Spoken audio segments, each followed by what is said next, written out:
दृश्य दाखवणार आहे आता. जसं आपल्याला माहिती आहे छत्रपती शिवाजी महाराजांचं वर्चस्व हे सगळीकडे होतं, पण जे दृश्य मी आता तुम्हाला दाखवतोय त्याच्यामध्ये महाराजांच्या चेहऱ्याचं पूर्णपणे आकृती ही पाहायला मिळते.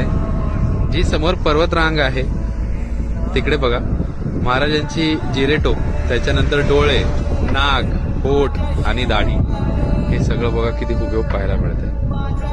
तुमच्यापैकी किती जणांनी तिकडे येऊन हा अनुभव घेतलाय हे नक्की मला कॉमेंट सेक्शन मध्ये सांगा.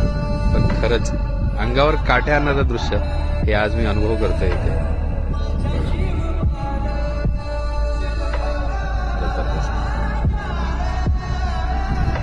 आहे की नाही? म्हणजे महाराजांचं वर्चस्व हे निसर्गामध्येही आहे, हे आपण आज समोरून साक्षात बघत आहोत.